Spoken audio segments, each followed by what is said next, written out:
Hi, welcome back guys. This is your friend, the Broccoli Fanfics, back with amazing fanfiction. This is the series of What If Deku Had Eldritch Summoner Quirk. Now before starting, please give this video a like and subscribe to the channel if you want more videos like this. Now let's get into the fanfic. Midoriya Izuku was a strange child. Aizawa Shouta had noticed this within an hour of meeting him. At the time he thought that maybe it was the hour that caused him to seem so strange. It was nearing 3 in the morning and there was a child, he looked no older than 11, maybe 12, walking down the street. Shouta watched him for a moment, but ultimately approached on near silent feet. He says near, only because Midoriya had turned to face him when he should not have known, not when the wind screamed and the lights here would not cast his shadow. He chose to ignore that fact however, and instead asked him in a low voice, "What are you doing out this late? It's dangerous." The child blinked at him and then smiled, bright in the darkness.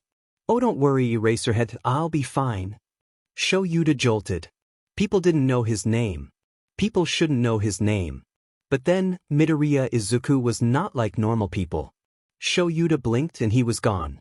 He looked around quickly, but could not see nor hear anything that would indicate where the child had gone. There were no glowing viridian eyes, no smiles that were brighter than should be possible, no footsteps on damp pavement. Nothing. It was silent. He only realized later that the second the child had vanished the wind had gone too, and couldn't help but wonder at this. He passed it off as being a quirk, for what other explanation could there be? They met again a month later, when the sun was almost completely down and the last shades or red and gold were dusting the sky. Shouta had taken an earlier shift that night and was just heading out for patrol when he saw the kid again. Swear you, his mind murmured, for he had given the child a name as a placeholder. He was crouched on a backstreet, large black hoodie bunched up around his elbows and the fabric draping over his knees. He glanced up and smiled, softer this time, before looking back to the cats. Shouta took slow steps closer, careful not to startle them, both the cats and the person he thought. He dropped down to sit, and murmured softly, keeping his eyes on the creatures, "What's your name?" And the little dragon blinked in something like surprise before inclining his head. "Midoriya Izuku. You're Eraserhead, right? I hear about you."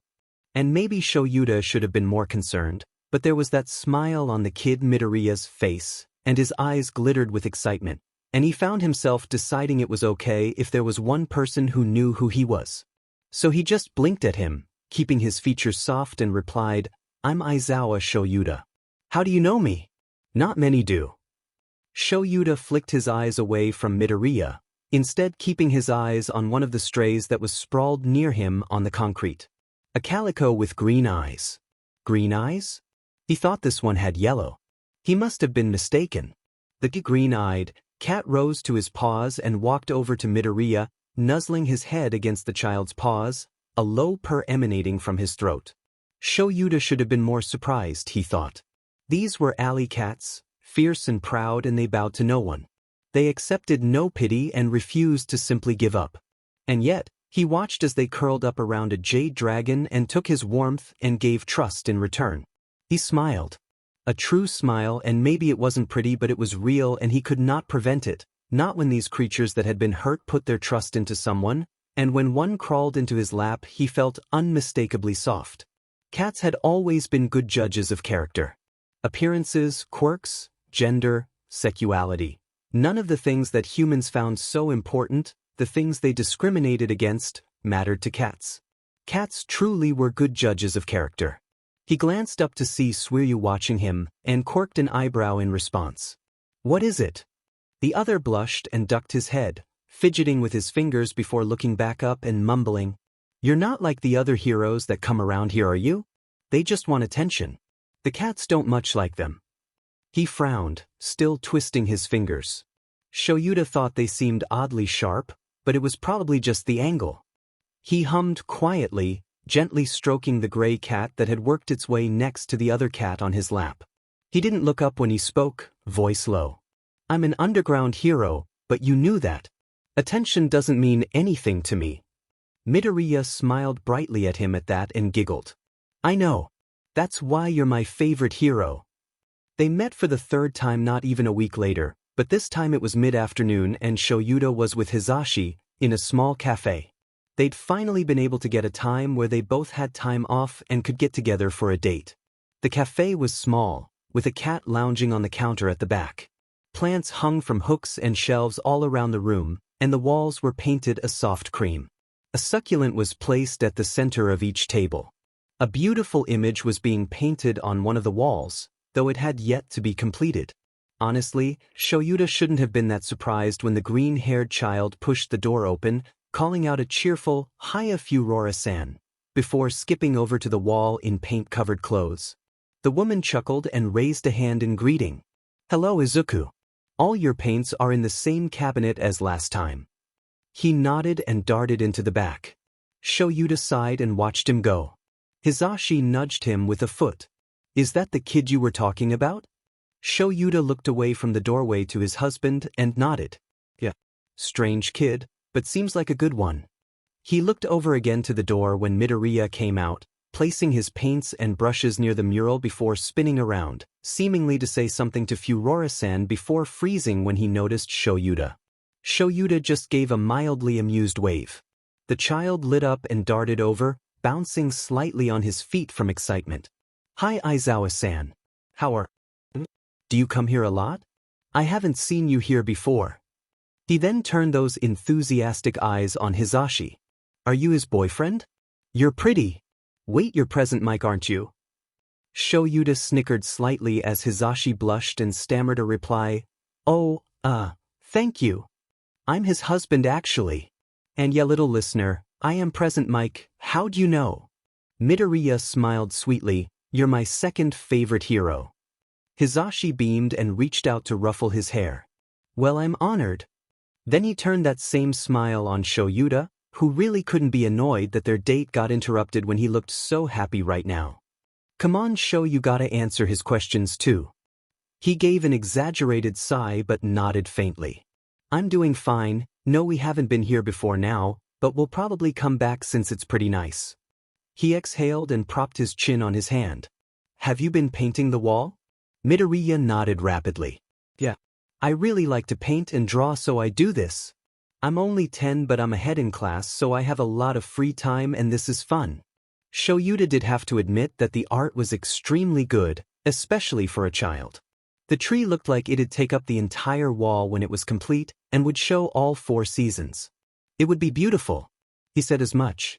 And while he was not usually someone to freely give praise, it was worth it to see him light him. As Shouta watched his husband and the child he'd stumbled upon talk animatedly to each other about something, he sipped on his coffee and decided that yes, this place would be nice to return to indeed. Izuku didn't really understand why people were afraid of him. He was nice, he didn't hurt anyone, he had normal hobbies. But they also didn't believe him when he said it was the others that made the shadows and the voices and not him. He was going on another of his walks, when the darkness that would pool around his feet urged him in different directions, murmuring in his ear to coax him down dark alleyways and into abandoned buildings. He didn't mind all too much though, really, not when the others would show him such beautiful strange things. And sure, maybe most people wouldn't find a floating eye made up of strange colors that peered through a tear in reality beautiful, but some things just weren't for everyone and Izuku thought that was okay. He just wished the kids at school agreed with him. But nothing was to be done, not unless he wanted to let Ikari use his body, but they would just end up hurting his classmates and Izuku would be the one to get in trouble and it'd just be a bad idea really. Hands tugged at his clothes and nudged him to make another turn, this time into a dark tunnel that they said would lead to a larger underground space. He didn't know why they wanted him to go there, but he wasn't going to argue. Izuku trailed a hand on damp concrete while he walked, rocks and leaves, and what he thought was bone, crunching and squishing under his sneakers as he went. It smelled like ozone and gasoline, but that was okay. Izuku found he kinda liked it really. The end of the tunnel really did open up into a much larger space, to which Hokori smugly muttered that they had been right, and gently tapped black adamantine claws inside his skull. The room looked like it had been an old building or something similar, a crack at the top letting in moonlight and illuminating a tree that had stubbornly taken root just under it, roots stretching outwards into cracked concrete all around it. Izuku walked forwards to the tree and gently placed a hand on the trunk, smiling when Giba chattered excitedly, tendrils of her power flooding his hands as she used them to slide the tree. No trees this world, your world has so many Chisana Kage, they feel warm. Izuku giggled and flopped down, wrapping his arms around the tree as though hugging it. Did we really come here just for this tree? There's a lot of trees around here, you know. He felt the exaggerated sigh, and it sent a shiver down his spine while Giba protested. This one is nice. Stubborn shadow tree, like you. Izuku groaned and smushed his face into the tree. The others were cackling in the back of his mind, sending vibrations through his skull as he argued, just because I'm green and can speak with others doesn't mean I'm a shadow tree. I'm not a tree. From the corner of his eye, he watched the large black mass that crept along the far wall twist and look at him with a few too many eyes before it rasped out, I see that the tree is in denial. Silly tree. Izuku stared at him in disbelief. He draped himself back dramatically over a large root and whined, Gurutsuki. I am not a tree. If anything, I'm just some weird witch child. The black mass poked him between the eyes gently with a claw at least as long as his arm. Our witch child, good witch child. Izuku smiled softly and curled up more comfortably at the base of the tree, glancing up to where Taida was slowly slipping down from the branches. He eventually slid around Izuku, a dense and strangely warm shadow. Perfect for a makeshift blanket. He giggled and burrowed closer to the warmth. He knew this was part of the real reason they'd been so excited to show him this place. It was large and dark enough for the seven to hold something closer to their true forms while still holding life and light. It was a bonus that the tree made a pretty comfy bed out of all the roots. And it made Giba happy, which made it all even better. He was so used to having the seven around in the alternate forms they could manifest occasionally, but the others apart from them were strongest in places like this. He felt as they prodded at the thin reality boundary, pushing through just enough to where he caught glimpses of shadow darker than in shade of black that existed in his world. They shifted at the edges of his vision and he smiled. A few more pressed near him, radiating warmth, though a few pulsed with a chill that prevented him from overheating. It was nice. He did truly love his friends. He let the humming, that sounded like shattering glass to anyone but him, lull him into an easy sleep, all the beings that watched settling down and simply offering company. When he woke up, it was probably nearing midday and the others had been forced to recede. Now only the seven lounged about, having taken the form of black cats.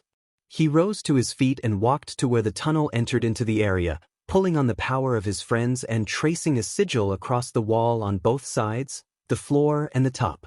Black ink bled from his fingertips, staining both the concrete and his fingers. It would protect the space and prevent the unwanted from entering it. He walked around the perimeter of the large room, placing the mark on each wall.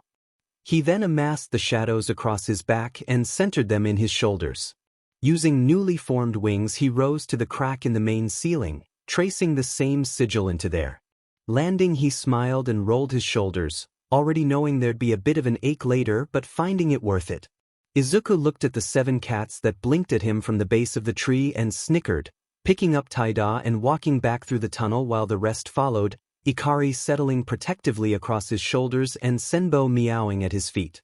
The rest at least followed somewhat silently, though they occasionally batted at each other or at his feet and ankles. Izuku wasn't sure why they acted like cats when they were billions of years old, but it was sweet so he didn't complain. Taida was purring softly in his arms and he ran his fingers through the makeshift fur gently.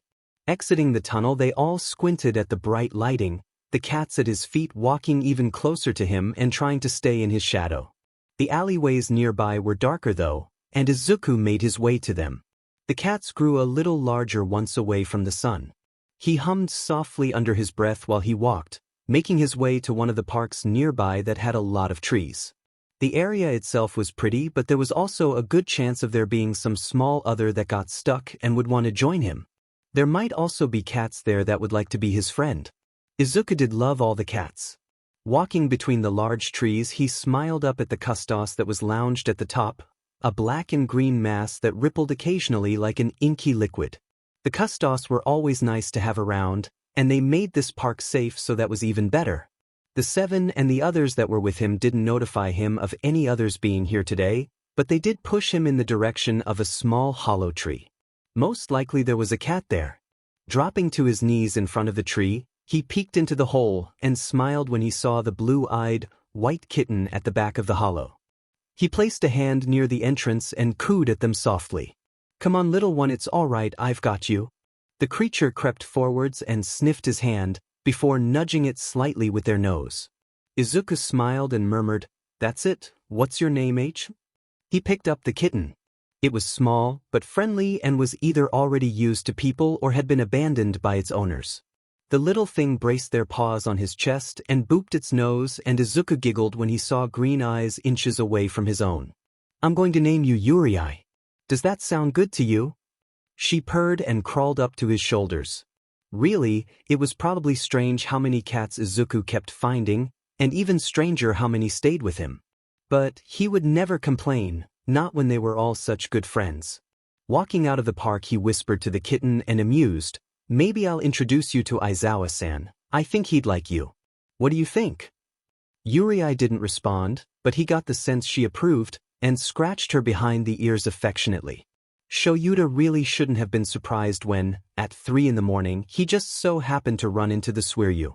The green child was wandering the cramped back alleys, not seemingly headed in any specific direction.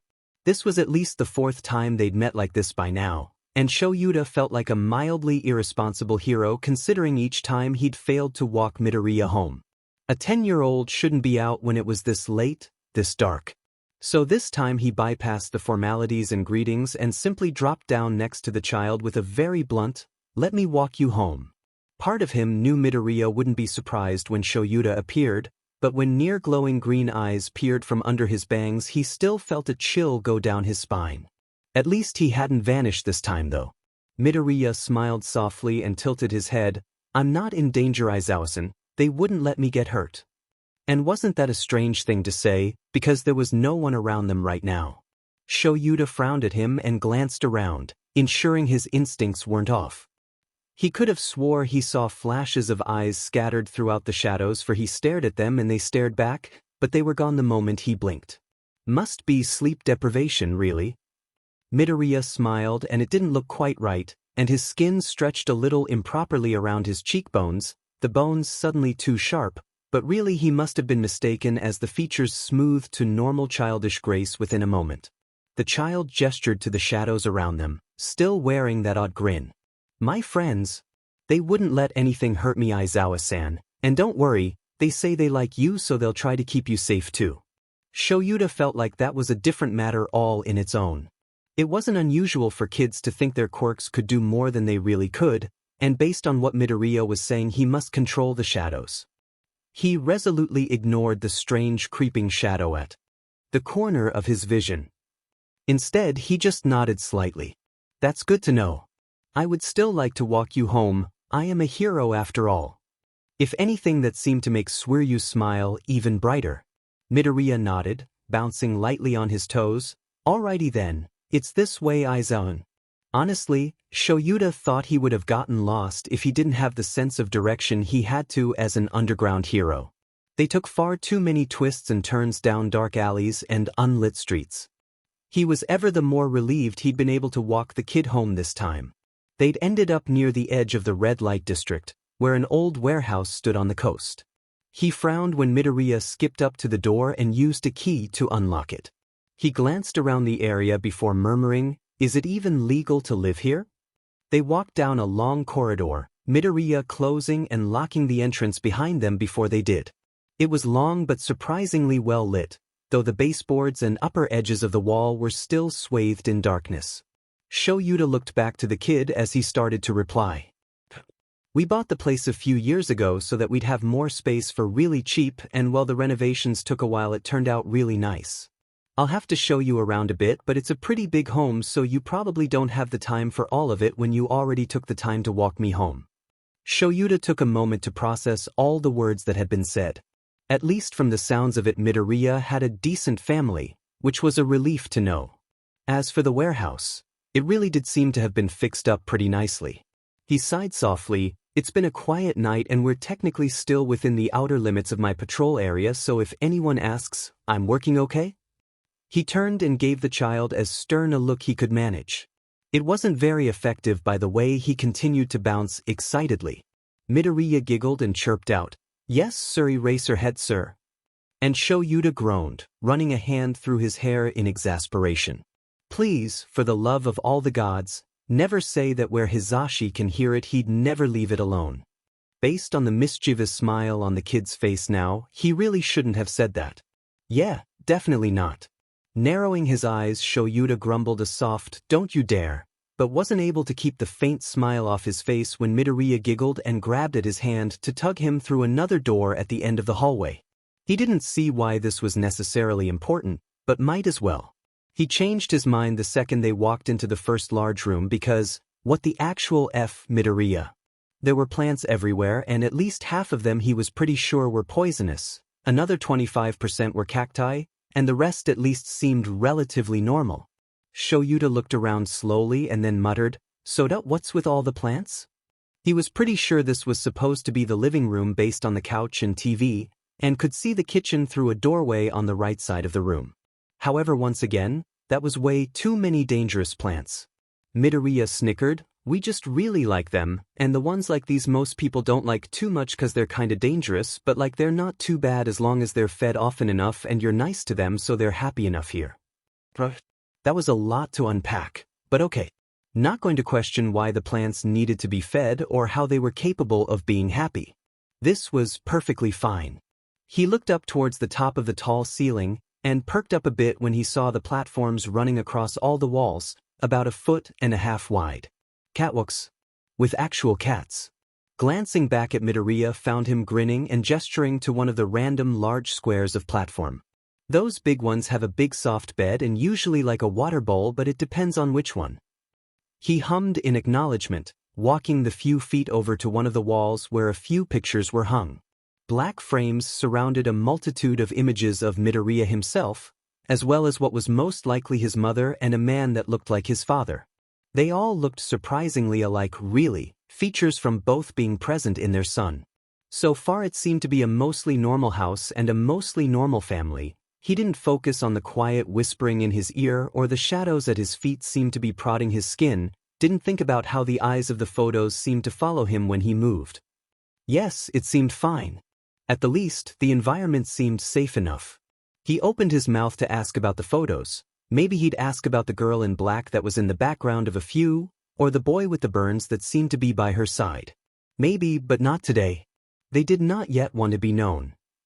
He was interrupted by the door opening with a faint click and a creak, a voice of honey-covered nailed calling out a typical, I'm home. And the sounds of footsteps coming down the hallway rang out. Shouta sighed. This would be hard to explain.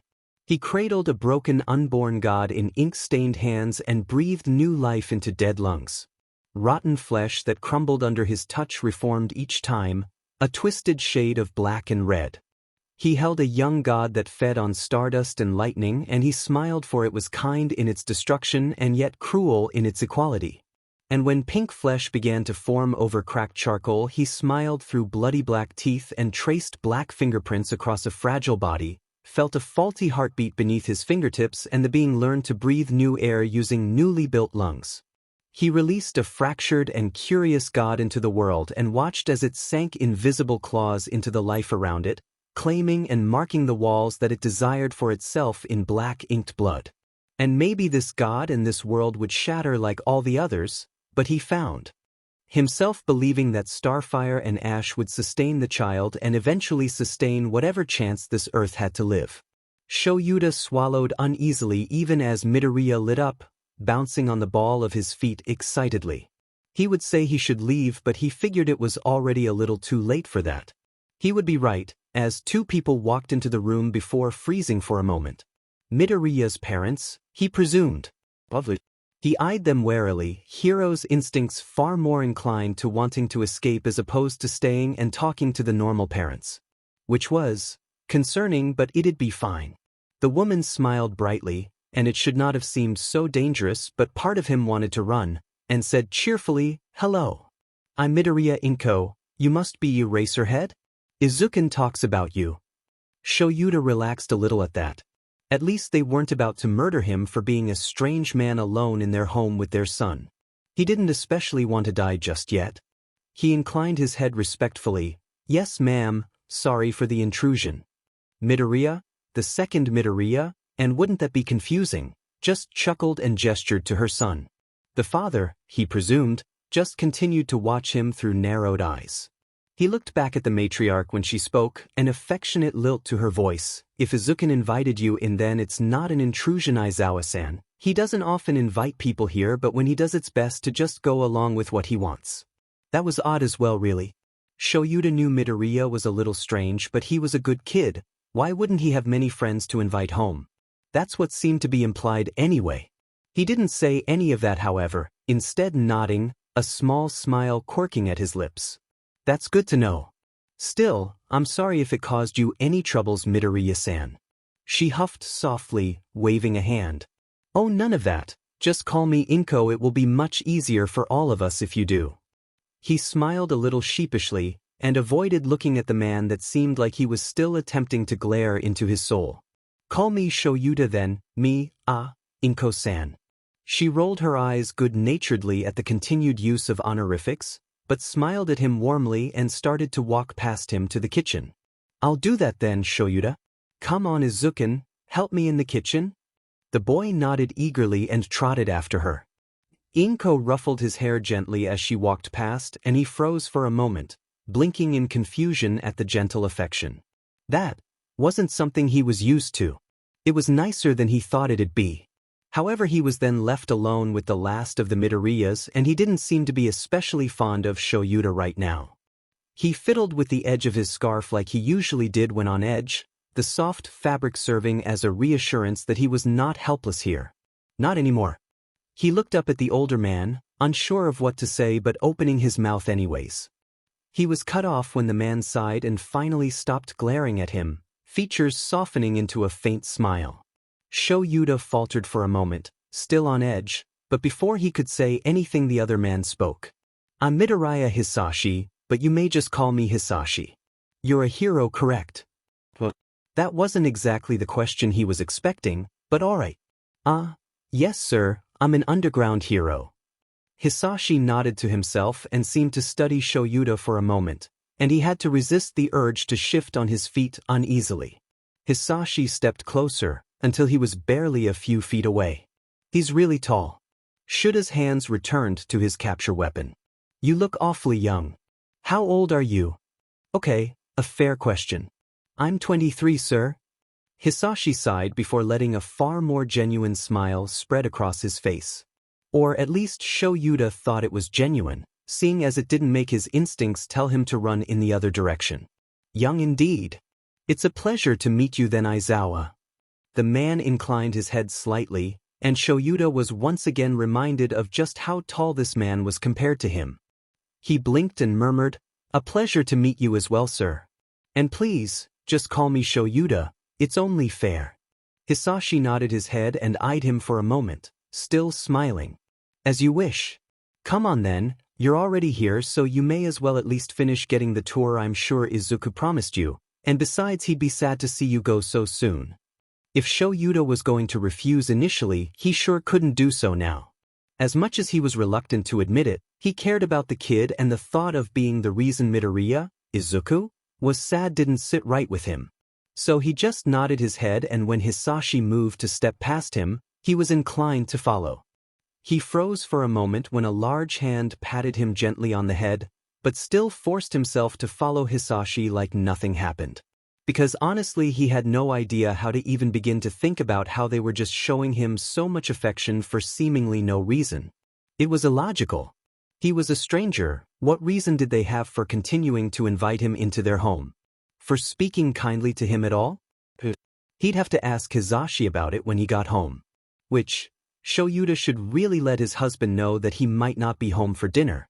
Hisashi nudged him lightly with an arm when Shouta didn't respond to whatever it was he had said. Startling, he took a half step back before blinking apologetically. I'm sorry, I just realized I need to let my husband know that I'll be home late tonight. The other man blinked in surprise and then tilted his head curiously. Husband. Not everyone supported that. Well, if this went wrong, Shouta was at least 75% sure he could get out relatively uninjured. Tucking his hands in his pockets, he started to tap his fingertips against his thumbs in a rhythm to dispel some of the nervous energy as he nodded at Hisashi. Ah, yes sir, husband. Is that a problem? He really hoped it wasn't, because these people, for all their strangeness, seemed nice. Some of the tension bled out of his shoulders when the white-haired Midoriya shook his head immediately, smiling in reassurance? That's what he thought it was anyway. Hisashi was a goddamn liar. Reading people was not easy, okay? No, of course not. I was just surprised. Most heroes don't tend to marry, especially not at your age. That made sense. And it was true. Most heroes didn't want to put their loved ones through the pain of losing them or dealing with all the inevitable hospital visits, and rarely married. Those that did were most often the older and more experienced ones that were confident enough they wouldn't die the next day to risk it. In comparison, Shouta and Hisashi really were the minority. Making a noise of understanding, Shouta nodded. Yeah, we just didn't want to wait. So we didn't. It wouldn't have been logical to do nothing when that wouldn't cause their feelings to go away. He snapped his eyes back to Hisashi when the man patted him on the head again. Which was odd. He hadn't done anything to deserve that, but it wouldn't be smart to risk angering him by asking. That's understandable. Why don't you have him come over here to join us for dinner? I think Izuku would be pleased to see him. He talks about Yamada-san often enough. Really made an impression when they met, it seems. Shouta honestly wasn't surprised by that last fact. The two had talked for a while. And if they were hoping to make Izuku happy, then that would explain the interest. It seemed safe enough to accept the offer. It was extremely late for a typical meal, but then, Shouta would have eaten a dinner with Hisashi when he got home, and seeing as the Midoriyas had all just gotten back, it would be safe to assume it wouldn't be too unordinary for them either. And so, Shouta let a faint smile fall onto his face as he nodded, pulling out his phone, wincing when he saw the multiple messages from Hisashi. He tapped into their chat quickly, leaning against the nearest wall. Sleepy cat, Loudbird. Loudbird, show. You missed check-in, and I know. That's not too big, but I was worried. Anyway, unread, 2:47 a.m. Loudbird, show. Is everything okay? You usually reach out by now. Unread, 3:11 a.m.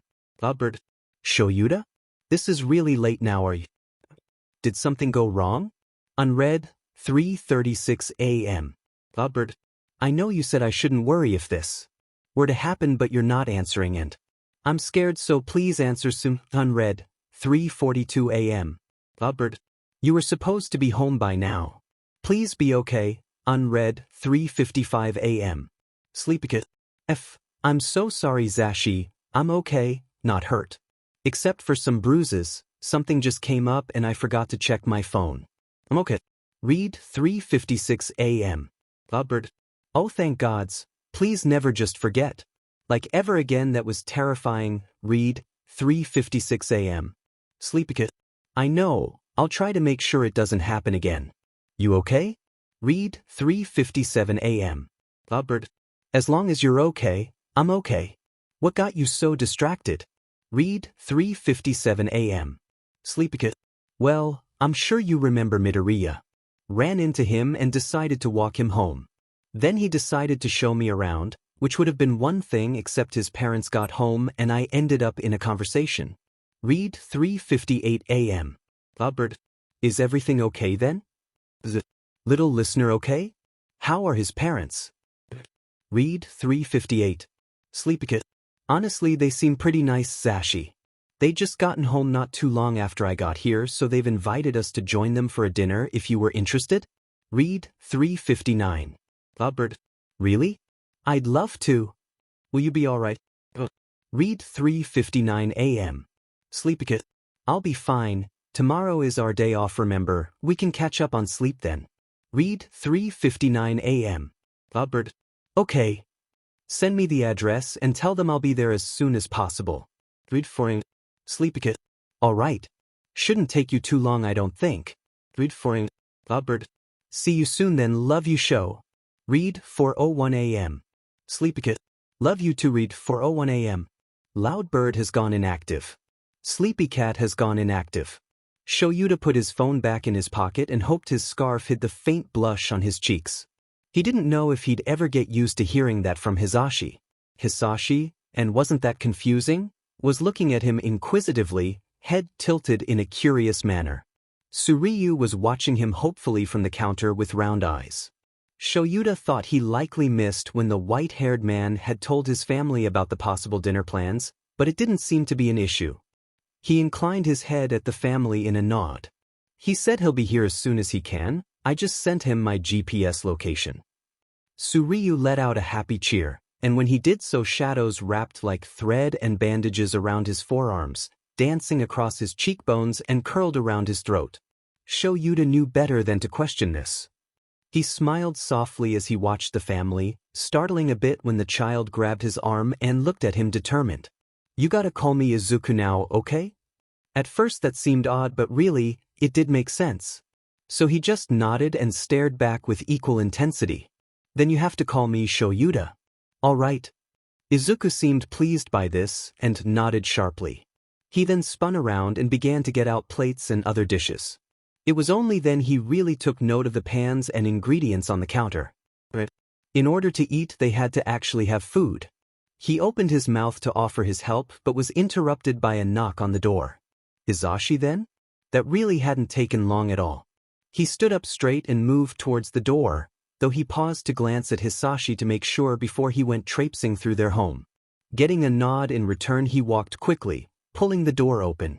The blonde on the other side immediately looked him over, and after finding no injuries more serious than a scrape or bruise, promptly tackled him in a hug. Zashi squeezed him tightly and Shouts knew why, so he didn't say anything and just hugged him back just as tightly. They remained like that for a moment before separating, but Shouta laced their fingers together and then guided him down the hall. Hisashi looked at the pictures along the walls in curiosity, though there were far fewer in this hallway than there were in the living room. He tugged at Shuta's hand in excitement, cooing, "I'll look at the little listener, he's so small in some of these." He hadn't been sure initially that this dinner would be a good idea, but seeing Zashi's happiness, he couldn't find it in himself to really regret it. They went through the doorway into the living room and kitchen space, and Shouta waved slightly at the family that was standing in the kitchen. Hisashi peeked over his shoulder and waved nervously. "Hiya. I'm Yamada Hisashi, thank you for inviting me." Hisashi chuckled softly and walked over to them, reaching out to shake his hand. "I'm Midoriya Hisashi, but you can just call me Hisashi." He turned and gestured to the others in the room. "This is my wife Inko, and I believe you've met our son." As though summoned, Izuku spun around from where he'd been helping his mother, waving. "Hi Yamada-san. I'm really glad you're here." Hisashi grinned brightly and waved back with equal enthusiasm. "Hi little listener. You can just call me Hisashi." The other two men exchanged an amused smile, and Zashi chirped cheerfully, "We have an awfully similar first name, funny coincidence." Hisashi chuckled, a grin on his face. "Yeah, wasn't expecting that, and please know that you can use all our given names, we really don't mind." Shouta watched them interact, and decided that Midoriya Hisashi was honestly kinda dorky when he wasn't making an effort to appear intimidating. Which, he was intimidating, but Shouta figured that was purposeful, and as long as he didn't do anything stupid he would be spared that experience. Inko laughed from her place by the kitchen stove, and waved a hand at all of them. "Why don't all you boys go take a seat, all right?" Shouta and Hisashi both huffed. "We can help, Inko-san." Hisashi nodded in agreement. Inko just shook her head, a soft smile on her face as she watched them both with warm eyes. No, it's perfectly fine, please take a seat." Hesitating for another moment, Shouta finally moved when Hisashi gestured for them to follow into the dining room. The table was set with plates and silverware, a container of water in the center of the table. He took a seat tentatively, Hisashi sitting down at his right and Izuku taking a seat at his left. Hisashi sat next to his son, leaving two open seats, but the one next to Hisashi was presumably for Inko, seeing as it was the one with a plate and cup. Inko walked in and placed the dishes on the table, before patting both Shouta and Hisashi on the head lightly as she walked past them. They watched, somewhat startled, as she just continued on and ruffled both Izuku's and Hisashi's hair. Taking her seat, Inko gestured to the dishes. "Eat up." Shouta hesitated and watched for a moment as the other Midoriyas got their food, before grabbing his own, Hisashi following his lead. The meal passed quickly after that, filled with small talk and soft laughter. It was nice. Peaceful. Dawn light started to creep in from the windows as the sun rose, around the same time they were finishing cleaning up. By the time they left, it was nearly 6:15 a.m. and all parties were yawning a little and more than ready to sleep. Shouta and Hisashi made their way home in the morning light, the city quiet. Their hands were laced together again, walking close enough to brush shoulders. He almost missed it when Hisashi murmured softly to him, "That was nice. They seem like good people." Shouta hummed in agreement, murmuring back in reply, "They do. And they seem to love their son, so at least I don't need to worry about that." They really did seem good. Better than most people he had met at least. A sudden though came to him and he let out an amused huff. At Hisashi's questioning look he muttered, "Namuri and Tensei will be proud. Look at us being all social and talking to people." Hisashi snorted and shook his head. "They'll be proud and then disappointed when they find out we were being social in the middle of the night. Then hey, I'm social enough, you just don't get out with people other than us." Shouta decided to ignore that his husband was right, and instead just bumped his shoulder with his own, fighting a grin. When they finally stumbled back through the door of their apartment it was late, early, really early, and they were both exhausted. They barely took the time to change before they collapsed into bed. Shouta was already half asleep as they curled into each other, dimly aware of the hand that tangled in his hair. At least for once his insomnia let him sleep without fuss. It was peaceful. So of course, that couldn't possibly last. Izuku hadn't intended to get kidnapped. He really hadn't, but he also couldn't say much when he wasn't bothering to fight back very much either. The moment he'd seen the red-eyes jackals that usually wandered the cemetery following him, he'd known something was going to happen. If it happened to be a kidnapping, then Izuku was going to make the most of it. He was bored, and if it came down to it he knew he would be capable of protecting himself. It's not like they could take away the others, they had always been around, Izuku was just able to see them and use them. Ikari was just amused when he realized Izuku didn't care and would be willing to fight if he needed to escape.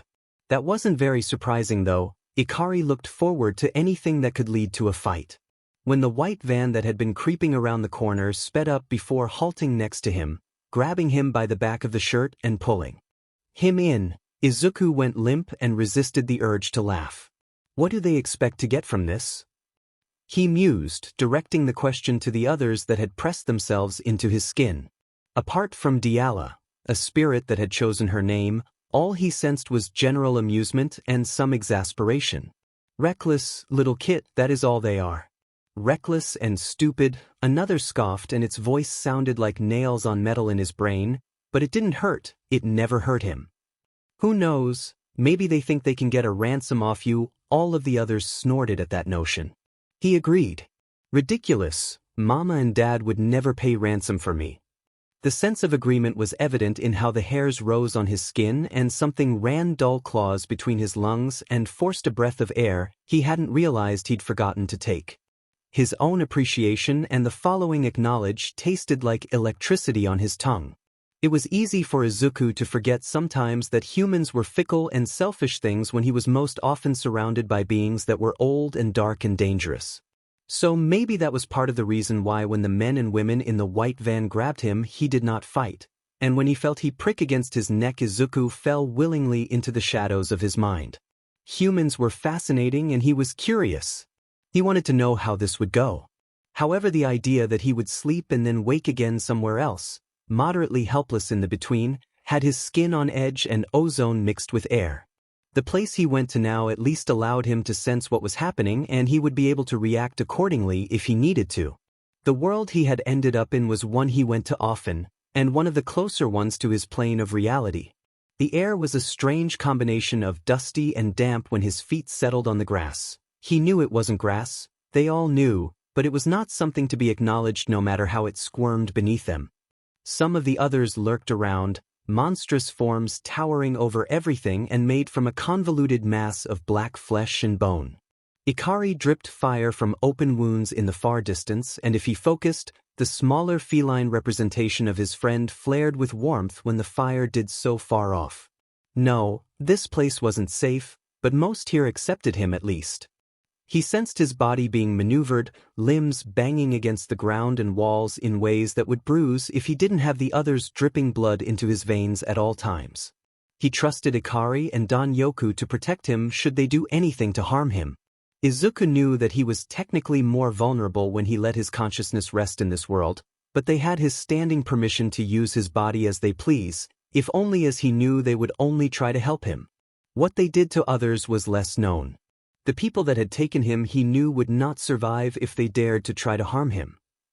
He sighed and lay back on the knot grass, looking up into a violet sky where a large eye blinked curiously back at him before vanishing in a shimmer of colors that left the clouds stained green. A watcher, who would likely notify the rest that he was here, even if he would only be here temporarily. World Walker, they said. Shadow Prince, they murmured. He didn't fully understand, but when he was 7 he spent many years here and in other lands learning and discovering and making new friends. He woke up the next morning with blackened blood and nails like razors, and he never really questioned why his parents didn't seem surprised when he smiled at them with new fangs that, as far as they knew, had appeared overnight. Anyway, the ground vibrated slightly and he smiled when the large wolf peered down at him. Fenrir, you don't often come here, friend. Is something wrong? The wolf of gray smoke just huffed and settled next to him, body the size of the house shifting, with the sound of cracking bones and wet flesh, to the size of a more normal wolf. Nothing truly, you were taken however, so we wait just in case you call. Humans always try to claim what is not theirs. They may not have you. That made sense then. The beings here could be awfully possessive of him. The whorls of black on his skin throbbed with a dull heat for a moment, drawing his attention to them. In the human world they existed only under his skin, showed only when one of the others used him. Here they stood out fully, acclaiming, they had called it, when he gained them as a child. A symbol of the gods, of the spirits, of the monsters that hide in the shadows, they said. He couldn't remember who they were anymore, couldn't be sure they existed or had ever existed, but they had always let them play with red threads and murmured in his ear that this was his path of fate. And so he listened and obeyed, and he learned years' worth of things within seconds. Maybe they didn't exist, but the things they taught him did.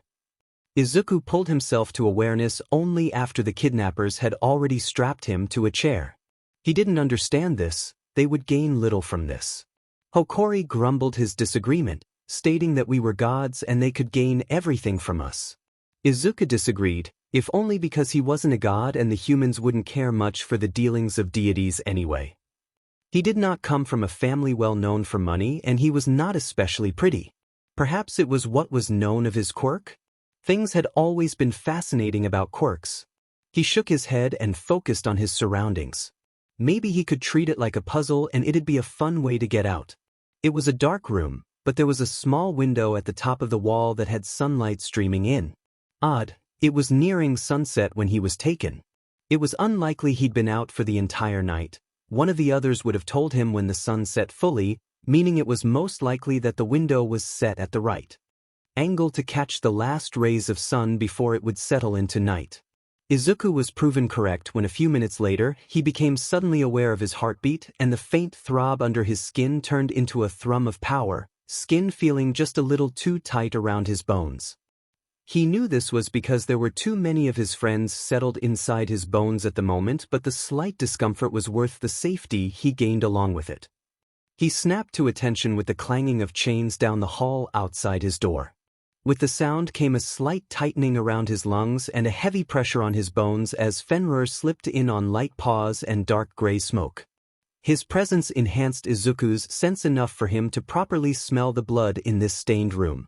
It was odd to sit here in this metal chair and do nothing but wait. It depends on my kidnappers, but considering they only knocked me out for a short while, they either have a limited stock or they wanted me to wake up. The noises down the hall were most likely intentional. They should know I'm awake by now if they're smart enough. Intimidation and fear tactic? Likely. Anticipating the sun to vanish and leave the room completely dark would be a cause of mild anxiety for most. Approximately 10 minutes before they come to see me. The others that accompanied him laughed, and he felt it echoing in his skull. Their general confirmation felt like a pleasant buzz, and he shifted slightly in his restraints while he waited. He already knew now that the ropes were weak enough to break quickly, the window too small to fit through, but he knew the door was weak at the hinges from the rust he saw there, and it was wide enough to be a hazard to the kidnappers if he wanted to run that way. The chair would make a good blunt force weapon should it be necessary, but Izuku would prefer the ropes just a bit, if only so there would be less blood to try and clean up. You've forgotten, little wolf, that you made friends with the heroes? They may try to find you.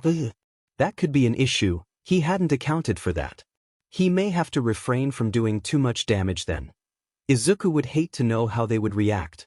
What they would think of him. He wanted to keep his new friends. One of the others offered its presence behind him, and he felt invisible hands press gently into his shoulders and arms, pulling him from his thoughts. The shadows shifted along the walls, murmuring quietly in a dead language. They approach, princeling. Be wary, be careful, they are an unknown. Izuku settled more comfortably in the chair, ropes loose around his wrists and ankles, and smiled at the door. It opened with a bang, and his kidnappers stormed in with grins. They obviously hoped to startle him. It was understandable, he was ages only 10 after all. Most other kids would be terrified, panicking.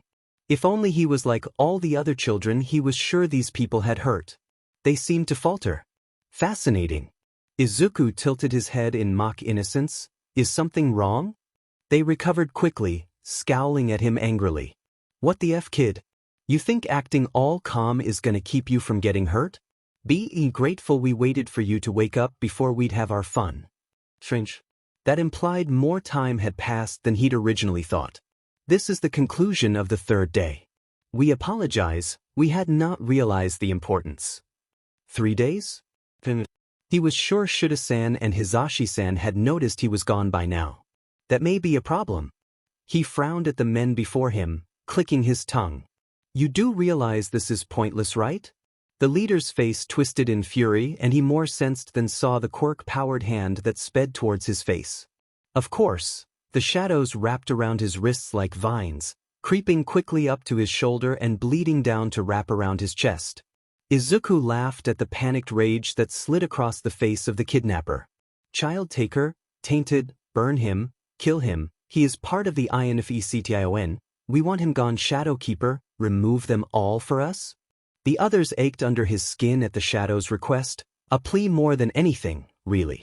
These shadows were young and had seen much and wished for the blood to finally end here. Izuku was more than willing to oblige them. He began to hum low in his throat, coaxing and gentle, smiling with sharp teeth when the tendrils slowly tightened around the man's skin. The other 2 kidnappers pulled at the threads for a moment before turning to Izuku, one of them pulling out a gun and pointing it at his skull while the other raised a hand that crackled with electricity.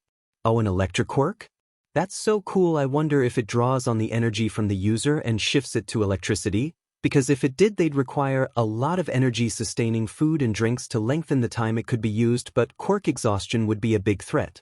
Or maybe it draws from the natural electricity in the environment. If it does, then it's really powerful. The Earth has a lot of electrical undercurrents we can't notice. I wonder if he even knows how to use it. Unlikely considering how he seemed to be a second in command here. With a quirk like that, it'd be easy to maintain a leadership position. He only snapped out of his mutterings when that electricity was arcing towards him, turning to crackles of black and purple upon contact with his skin, marking flaring up as one of the others absorbed some of the energy, offering the rest up to him for use if he wanted it. The gun went off a moment later but merely halted in the air. Almost pathetic, really. They don't seem to have done any real research on me before taking me.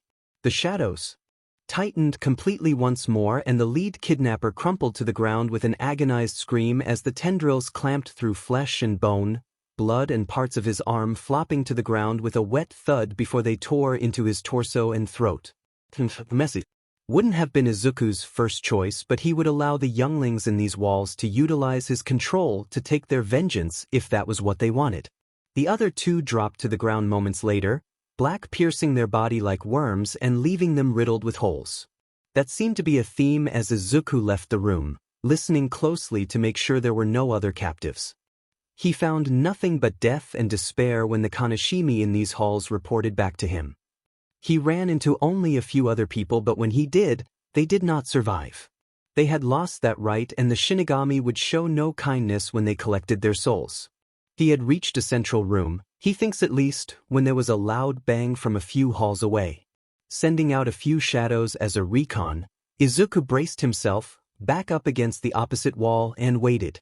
Blood dripped uncomfortably down his hands, and the speckles of it on his face and neck itched, even as he tried to rub it away with his clothes. This was ineffective, seeing as his clothes were blood-covered too. The shadows returned just as the first person skidded through the entryway opposite him, capture weapon raised and eyes flaring red, ready for a fight. Izuku smiled and dropped his stance.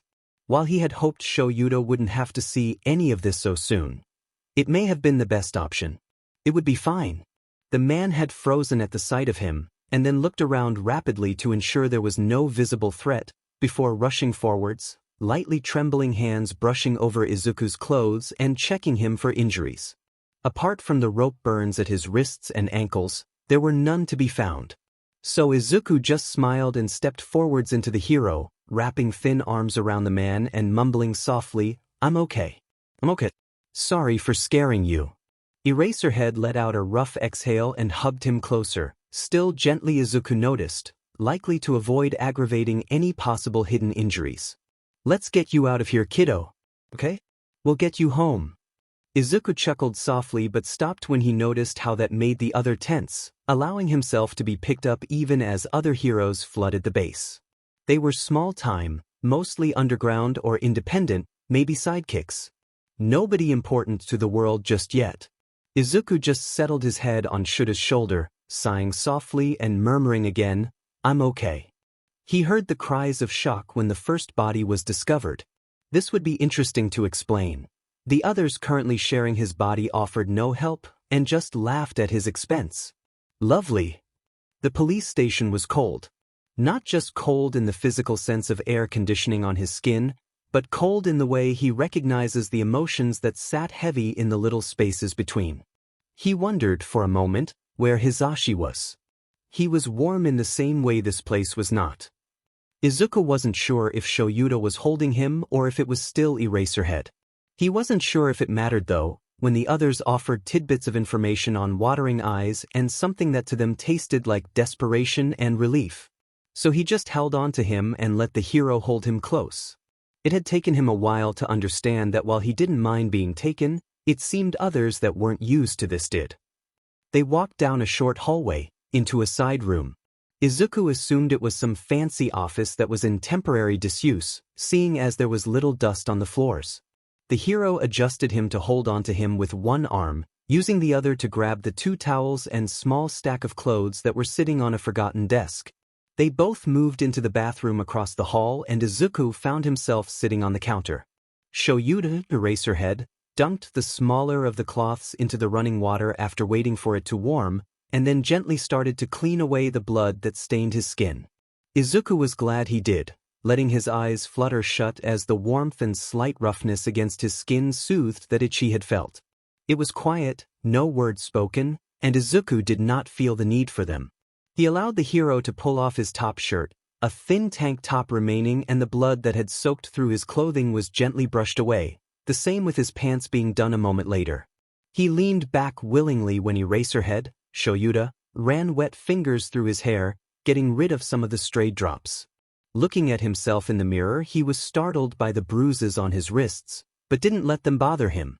Izuku knew his hero would have taken him to a hospital rather than here if there was any danger, any risk. He understood why they were here, and he knew that part of his hero felt guilt at taking him somewhere so cold instead of home, but really it was the smartest choice he knew. The larger, fluffy towel was wrapped around his limbs, warm and soft, and Izuku let any tension remaining from his fight bleed away as Shouta, he thinks, dried the droplets from his curls. Before dressing him in warm clothes, they were dark colors with bits of yellow, and they smelled like a combination of Shouta and Hisashi. They smelled warm and safe, and they made the police station a little less cold. A large hand rests on his head for a moment and Izuku allows himself to lean into the touch, before he's reaching up and being picked up again, curling his body around the man's and relaxing into the touch as they left the bathroom, bloody clothes left in a bag on the counter, and went back down the hall they had been in before. The others murmured that in his time it had been an hour, and Izuku was startled by how the time had shifted without his knowing. Maybe he was more affected than he had realized? Maybe he just felt safe in those moments. He wasn't sure.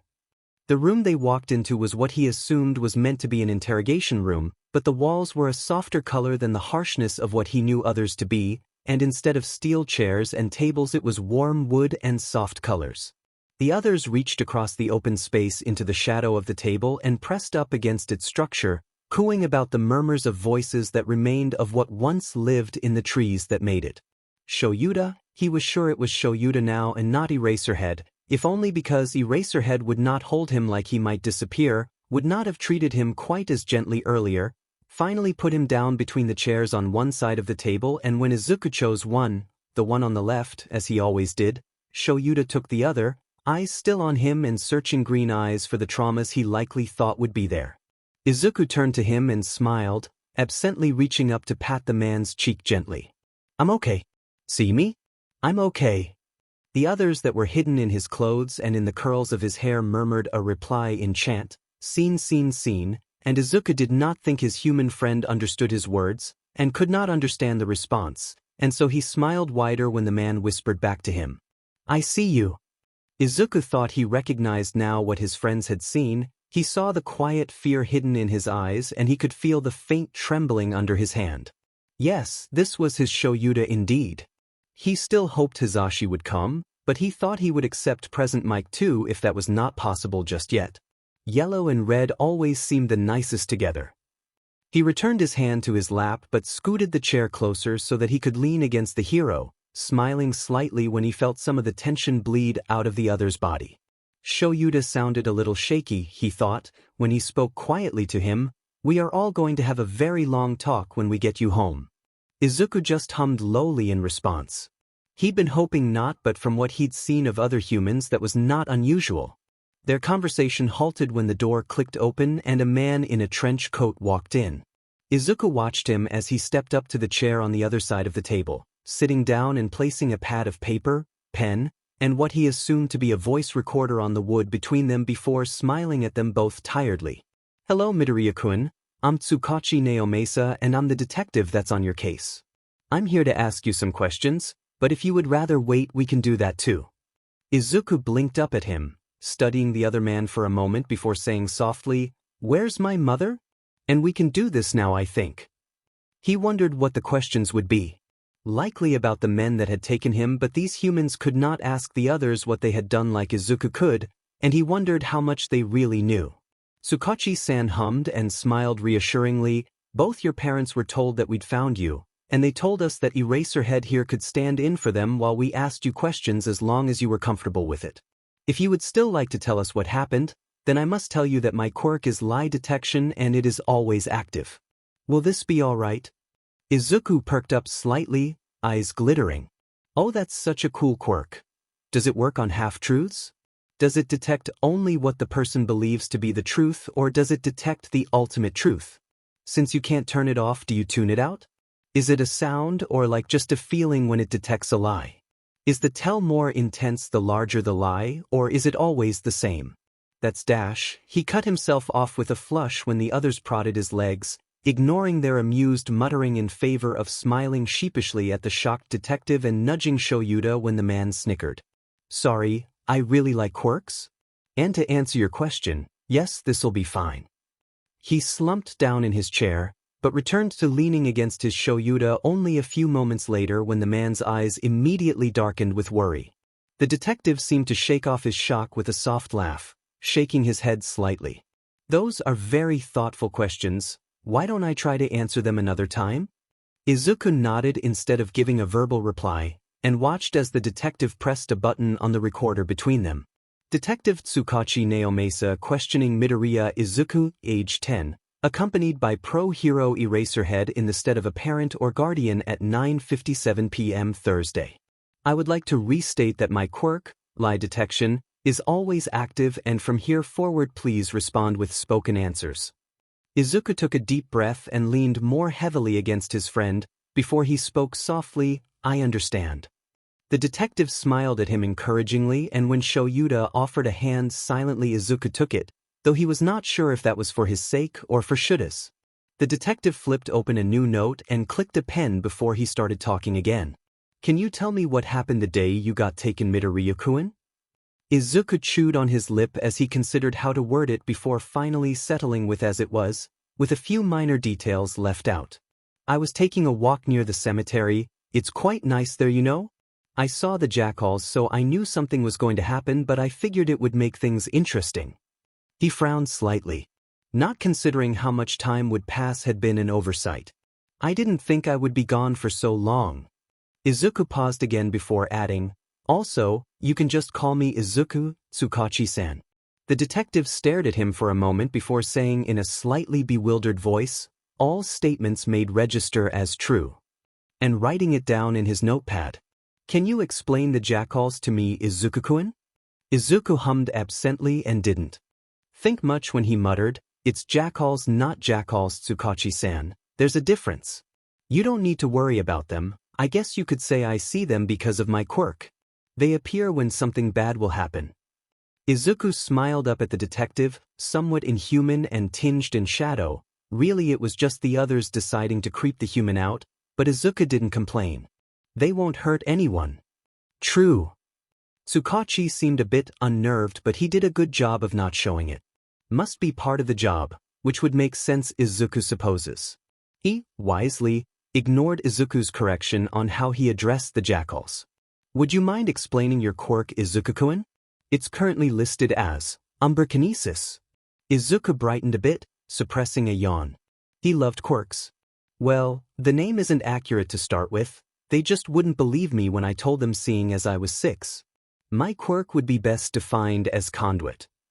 He pulled his hand away from Shouda's in favor of placing them both on the table, palms up, excited that he finally got to talk about it. He pulled bits of energy from Ukko, and a small storm cloud swirled above his hands, flickering with minuscule flashes of lightning and small crashes of thunder. He held it as he continued speaking. My quirk gives me access to, I typically call them other, but most are commonly known as gods, I suppose. My quirk only allows me to access their planes of existence and to utilize their abilities when they allow it. I can speak with them, see them, and they can use my body in turn if I allow them.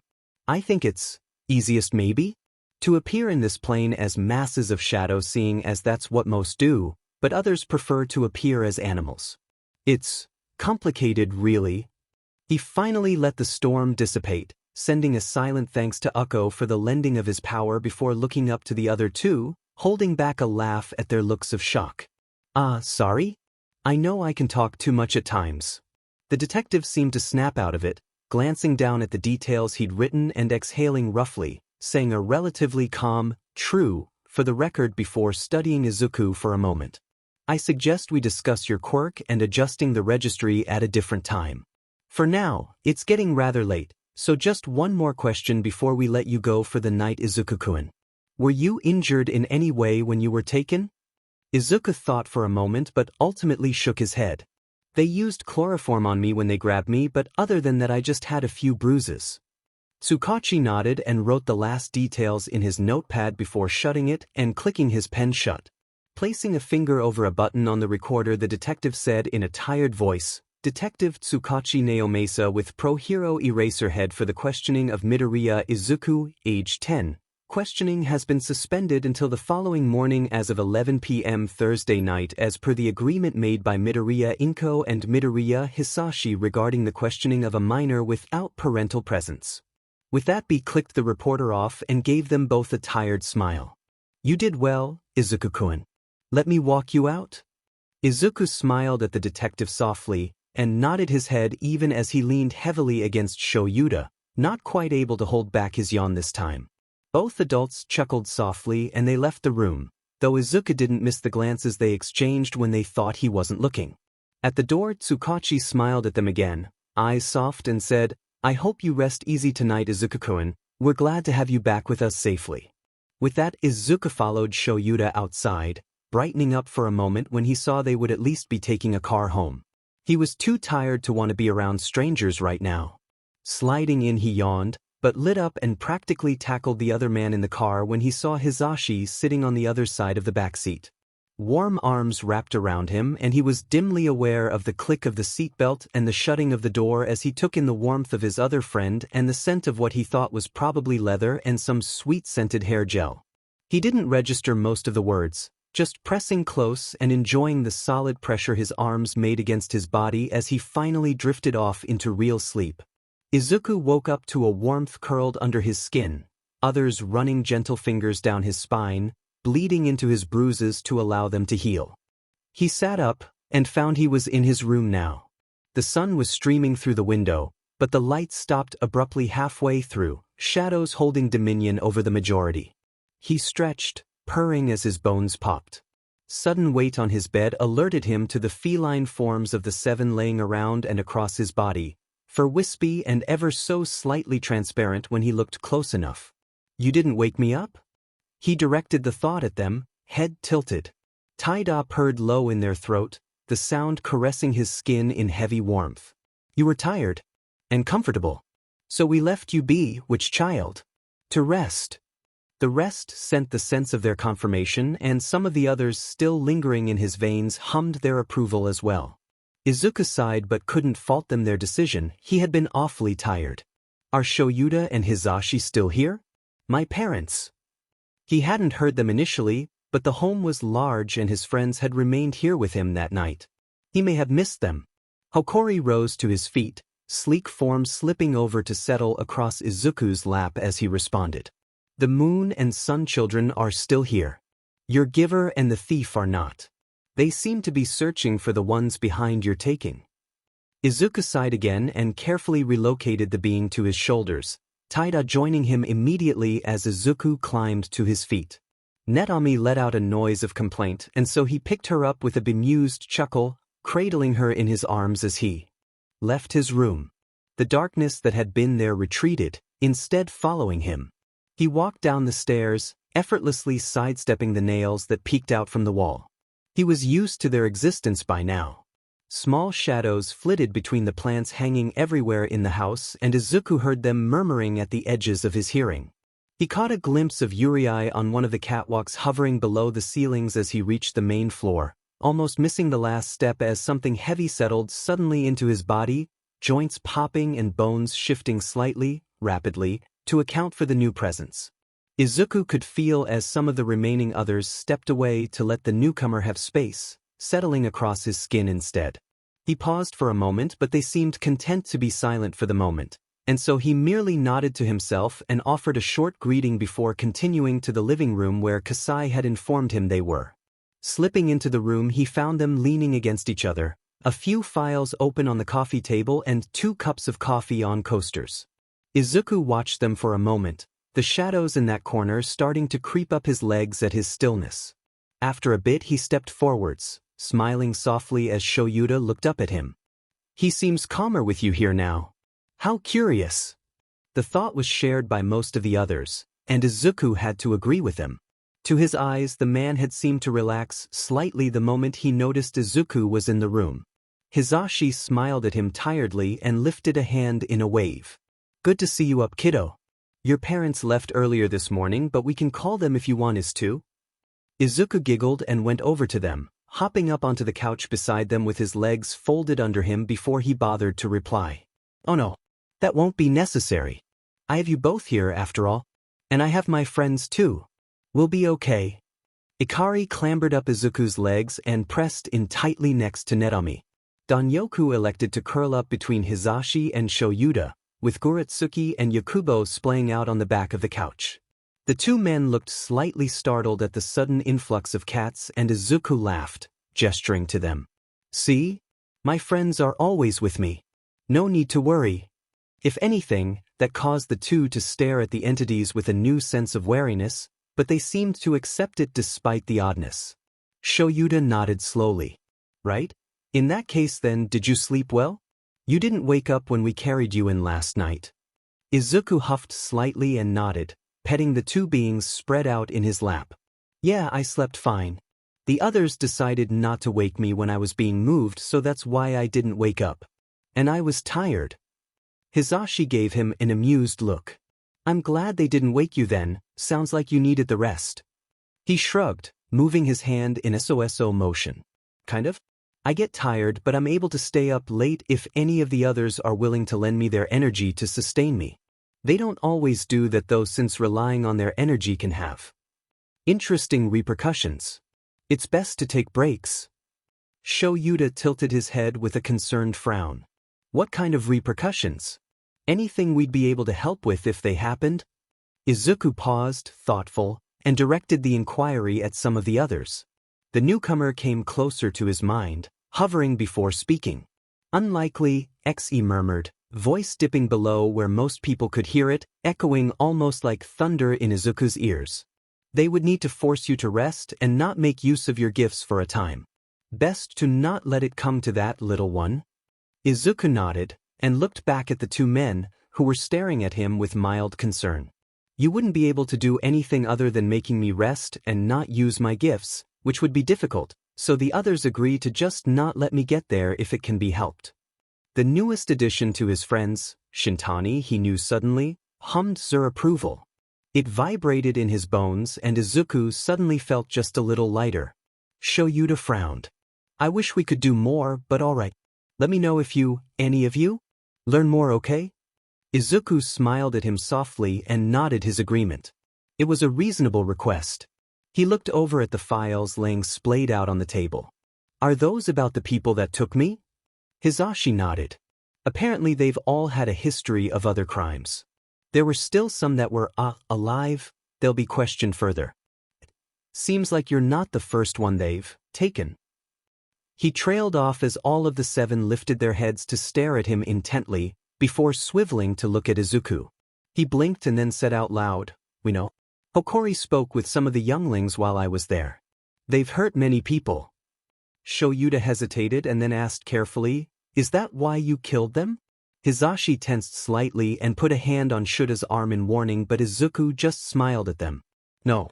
That vengeance belonged to the younglings, I merely acted to allow them to do so. The shadows in the room all pulsed, and it was only then that Izuku realized they had gone home with him. It seems they were grateful. It was Hisashi's turn to perk up, tilting his head in curiosity. Why do you say that? Izuku gestured to the room at large, and on cue a few small, shadowy wisps slipped from the ceiling or crept across the floor, squeezing their way into the crevices in his clothes, nuzzled into the hollows of his body. They came with me. They are young. Their growth will be mine as well. Shouta reached out to shut the files before turning back to Izuku, Hisashi settling back and folding his legs up like Izuku had done. How does that work? The blonde brushed his hair back and Izuku bit back a laugh as one of the younglings murmured into his ear how nice it was. He tilted his head in thought, listening as Shintani, Ta and Danyoku whispered to each other and then offered up an answer. I draw my power from others from their own realms. They are able to somewhat exist here through me. But sometimes, shadows here gain sentience. If something extreme enough happens, the energy bleeds into them and they become. They're called younglings.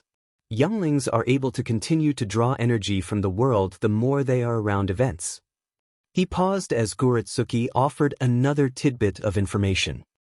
It seems sometimes younglings will latch onto big-time pros and feed off the energy that comes from their battles. They do the same for successful villains. He shook his head, he would think more on that later. Hisashi leaned forwards. How does it increase your power then? Izuku grinned, and let the youngest creep over his skin, relaxing into the subtle pop of his joints in his hands, his vision blurring and then sharpening, and one of the others added that his teeth sharpened to points as well. He knew, instinctively, that his muscles could take more weight now, that his bones were stronger.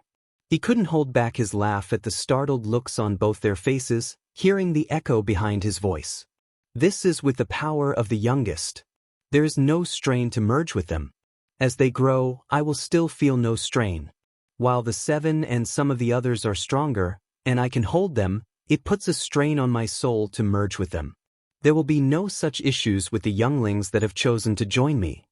He exhaled and the youngest slipped away, purring its satisfaction. They were both staring at him with wide eyes.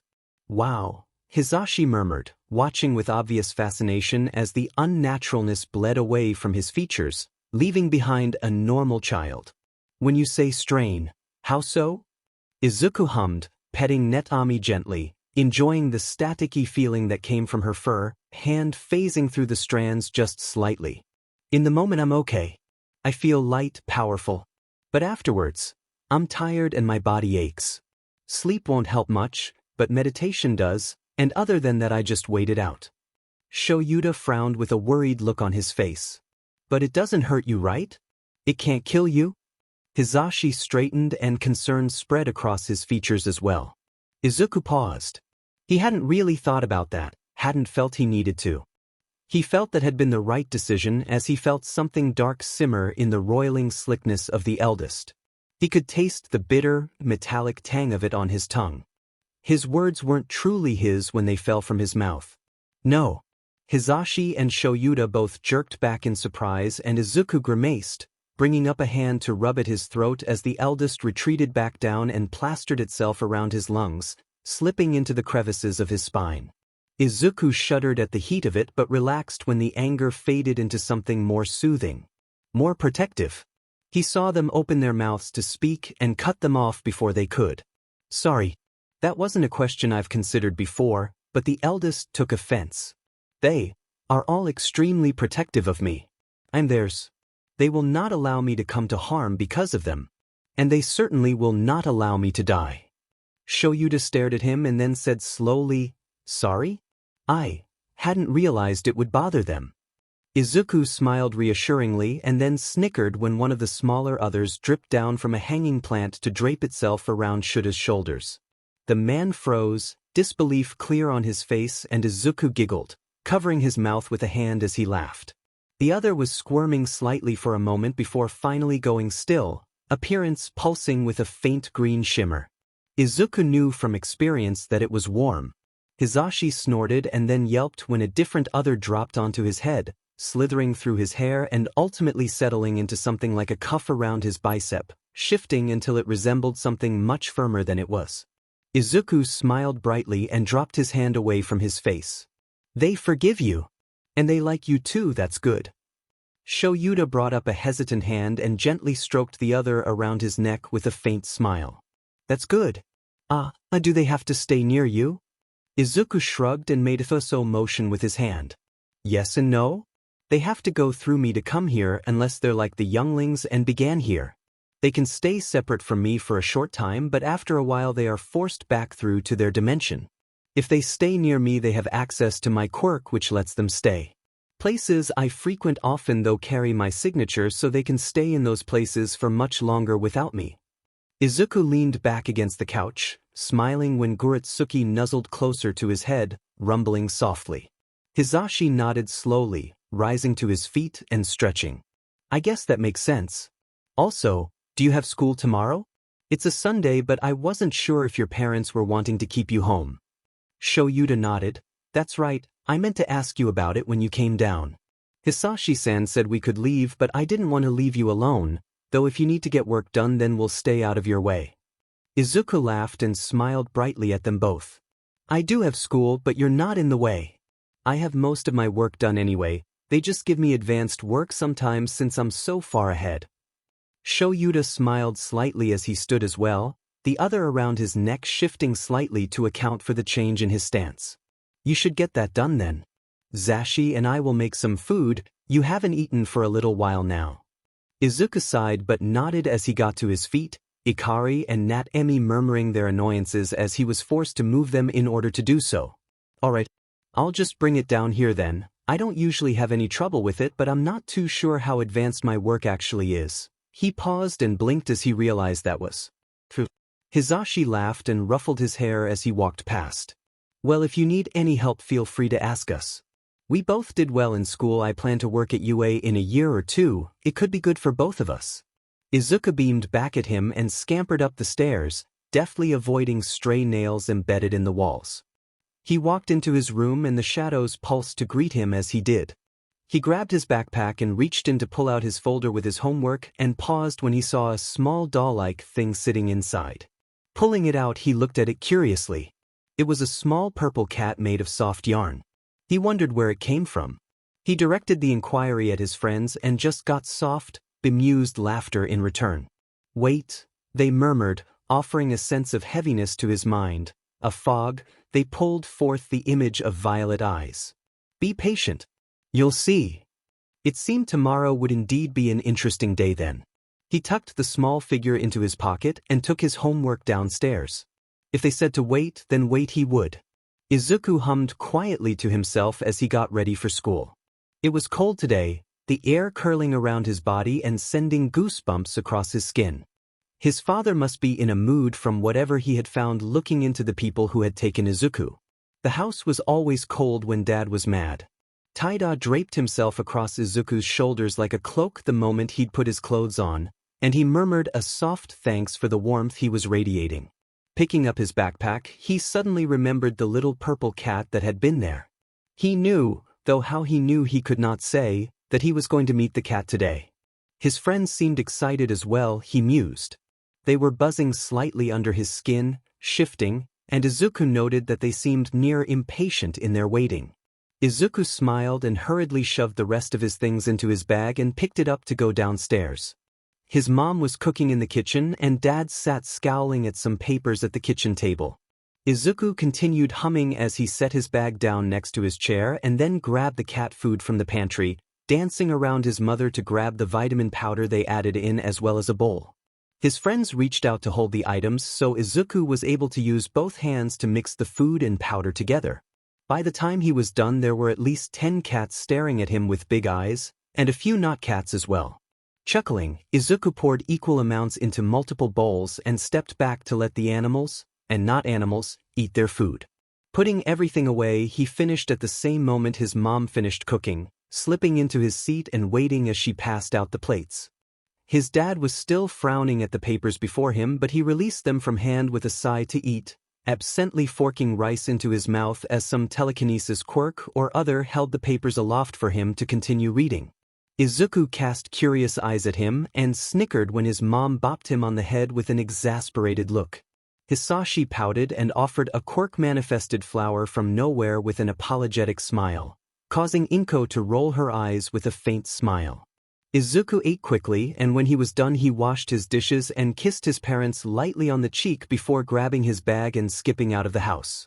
As he walked to school, Nenami wrapped herself around his neck like a scarf, causing Taida to pulse in mild annoyance and shift himself to dangling over Izuku's ears and across the bridge of his nose, remaining form hidden in his hair. The others settled around his wrists like ebony bracelets, and Izuku smiled brightly into the cool air. His walk to school was pleasant enough as he went through the dark alleys, staying away from the main roads. The pavement was damp and the scent of greenery mixed with the sweet of rot.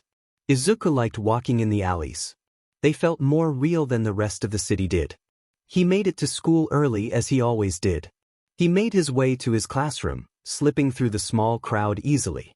Most didn't notice him until he'd already passed, but they still backed away, eyeing the dark shadow on his body warily. Izuku wanted to be disappointed, but this was what was normal here. The classroom door was unlocked when he got there, as was normal. He slipped in, eyeing the empty classroom curiously while he walked to his seat. The energy felt different today. Anticipatory, just as his friends were. Izuku sat and waited patiently for the next 10 minutes to pass, students slowly trickling in. Kids casting wary glances at him was normal.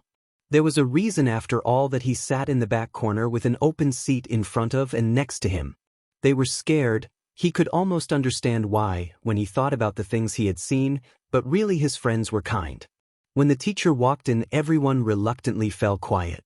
"We have a new student joining us today. I hope you'll give him a warm welcome."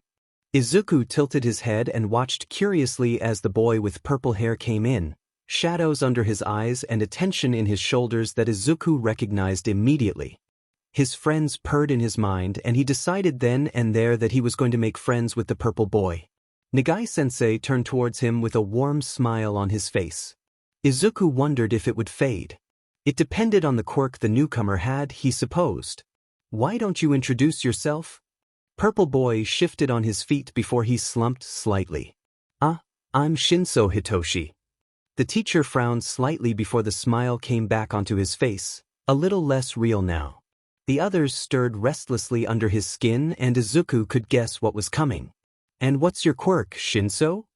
Izuku's eyes narrowed when Shinsou shifted on his feet again. He looked like he was going to run now. He looked down and his voice was only audible thanks to the silence of the class. While they waited. Brainwashing.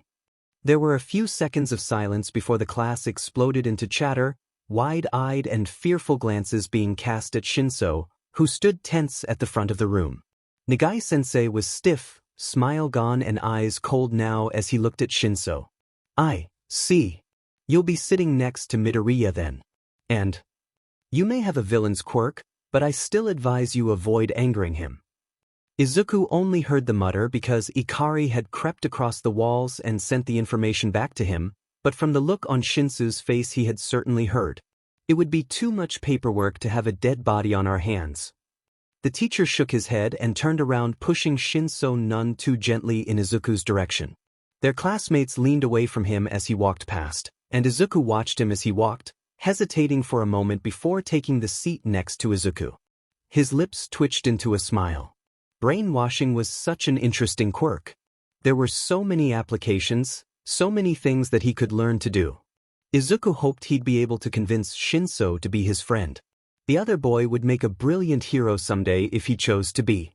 Somehow, Izuku knew he wanted to be. Izuku had always been good at knowing someone's wants.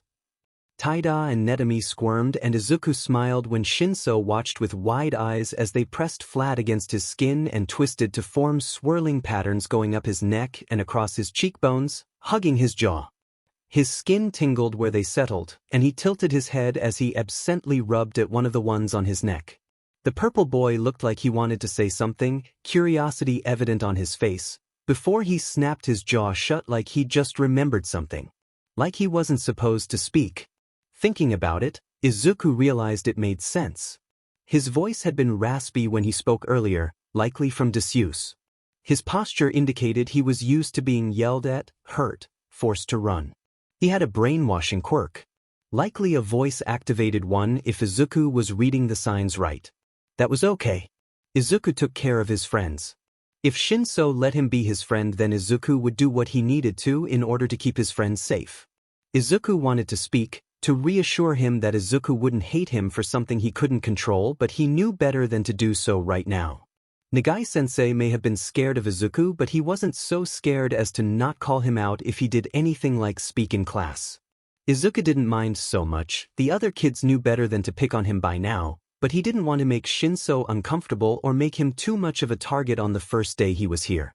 It would have to wait until lunch, he decided. His friends liked Shinsou. They wanted to go curl up in his hair and nuzzle into the crevices in his clothes, drape themselves around his wrists just as they did to Izuku. They found him fascinating, simultaneously cold and warm in the soul. Izuku liked people like that too. Shouta was like that. So he would make sure to be friends with the purple boy.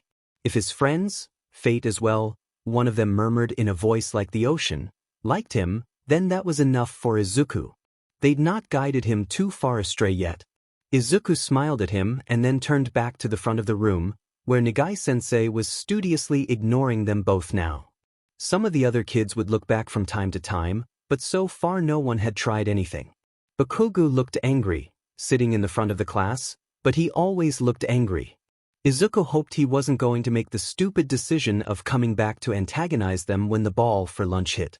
Eyeing the windows, he knew he could make it if he jumped, but he also knew Shinsou wouldn't like that. They would go out the door then. He looked up when Nagai-sensei dropped a packet onto his desk, the man saying stiffly, "Have it done by the end of the week." Before turning away to go back to ignoring him. Looking through the pages, Izuku noted that it was probably high school level work. He was 10. It didn't matter though, it wouldn't be too hard for him. His friends had spent far too long teaching him for Izuku to be confused by high school math. He flipped to the English section and looked at the work he was given this week. English was one of his favorites. Poem analysis, Short essay. Essential questions. This doesn't look too hard. Hokori chuckled, shifting from his wrist to loop around his neck, nudging Netami and Taida just a bit so that he could do so. Of course it isn't. Nothing they give you could ever possibly outmatch what we have taught you, will teach you. Izuku smiled. They were right, of course. He could feel Shinsou's eyes on him but ignored him for now, instead flipping to the first poem they had given him. They gave me a poem and a short story this time actually. Same author though. Kokushin welled up from under his skin to peek her head down at his packet. What are they? Izuku flipped back to the first title page. The Cask of Amontillado and the City in the Sea. Edgar Allan Poe? We've read some of his works before, at least it will be entertaining. I already know English after all. Kokushin bobbed her head and then melted back into his skin, though after a moment his eyes burned and he knew they had taken on a yellow sheen as she read through his eyes. Netami throbbed on his skin and her voice in his mind had Izuku paging to the Japanese section to see his work there. It seemed like less than usual, honestly, a book to read and answer questions on and a short essay using one of the prompts about said book. No Longer Human by Dazai Osamu. Izuku had read some of his works before. Apart from that, the most interesting thing in his work packet was some questions and necessary notes on the Quirk riots in Yokohama a few years after Quirks had grown in Japan. He would work on those later, on one of the days he was more bored, or when one of his friends didn't want to stay inside. Instead he went to his math and began working at it methodically, ignoring the rest of the class until the lunch bell rang. He asked minimal questions of his friends, instead sketching parts of his thought process in shadow on his desk until the solutions clicked in his head. He was almost halfway done when the bell for lunch rang. Izuku was almost disappointed. He had been hoping it'd keep him preoccupied for longer. He sighed and placed his items neatly on his desk, to finish when class resumed. When he looked over, Bakugo had approached Shinsou, who was leaning back in his chair nervously. Don't go getting any ideas, you shitty villain, you hear me? I'll beat your butt if I even think about using that FANG quirk on me. Shinsou was shrinking in his seat while the rest of the class snickered. Izuku didn't like that in the least bit. Narrowing his eyes he stood, and while his stature may not have been much, Izuku knew how to radiate the right kind of energy to make people back off. Bakugo. Everyone went silent and the blonde turned to look at him warily, taking half a step back. Izuku took a step forwards in return and Bakugo tensed before spitting out, "Don't try anything, you FNG monster. You want him? Fine, you can FNG have him." He turned and stalked out of the room, lackeys following on his heels. Izuku watched them go before turning to Shinsou, eyes softening. "I'm sorry about him. He's a lot." The boy still looked wary, but when Izuku didn't make any motion to yell at him or hurt him, he relaxed slightly. His voice was quiet and uncertain when he spoke. "It's all right. Why dash?" He cut himself off, flinching slightly. "They're scared of you." It must be question-based then." Izuku smiled and slowly reached forwards, hooking his hand around Shinsou's wrist and then pulling him out the door when he didn't flinch away. Izuku's lunch swung in a bag in his other hand. They had left the question when he finally answered. They think I'm dangerous. They're right, but they don't need to be scared of me. People are stupid sometimes though." Izuku blinked and looked slightly startled before he smiled slightly. We're not going to the cafeteria." Izuku shook his head. "People there are mean. There's a courtyard I sit in where I'm left alone. You're coming with me."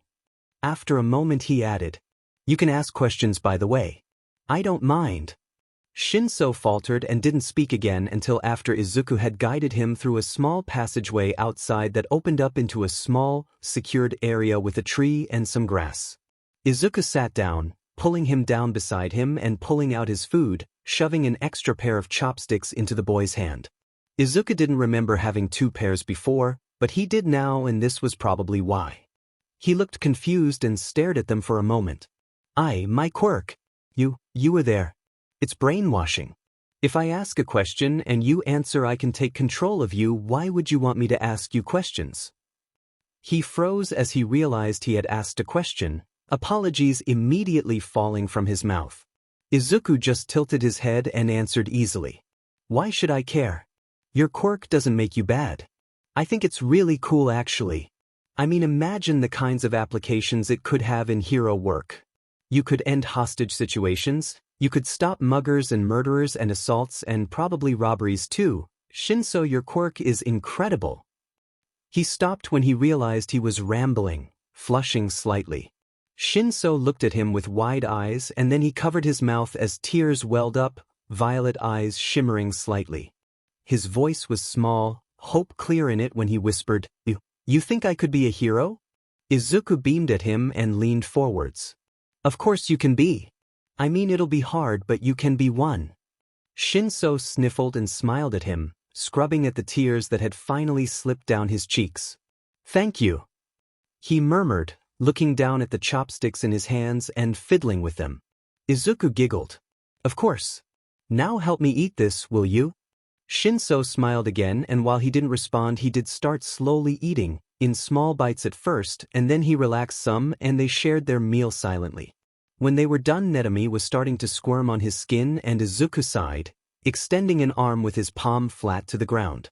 She moved down and dripped onto the ground, coalescing into a black cat with green eyes who immediately rubbed her head against his hand. Shinsou was staring in disbelief, and after a moment he said, What? Izuku laughed and nudged Netami over to him, the other going easily and draping herself across Shinsou's legs. They're my friends. I call them other. This is Netami. My quirk lets me talk to them and they're able to exist in our world as long as they're near me. Shinsou looked at her in awe and slowly ran a hand down her knot fur, eyes lighting up at the strange sensation. Izuku smiled and let them do as they wished, Danyoku puddling into his lap. They sat in silence for the rest of lunch, and when the bell rang for them to go back to class, Izuku was pleased by the knowledge that his classmates wouldn't touch his new friend unless they wanted to make him angry. He knew they wouldn't want to do that. His dad had taught him well about making the most of anger. Before they walked in, Izuku turned to Shinsou and said lightly, Do you want to come over? Shinsou looked startled and nervously pet Netami where her feline form lay in his arms. Danyoku had already taken her original spot at Izuku's neck. That would be nice. Will you parents mind? Izuku laughed and shook his head. Oh no. I think they'll like you just as much as we do. Shinsou blushed and ducked his head. Then, yeah, I would like that. Izuku smiled brightly and walked into the classroom. He considered letting his mom know before deciding it was unnecessary. They were used to Izuku doing odd things by now. Netami still sat in Shinsou's lap, and Izuku looked forward to the boy's reaction when he saw Izuku's house. It was going to be fun. He'd never had a friend his age before. He hoped he did it right,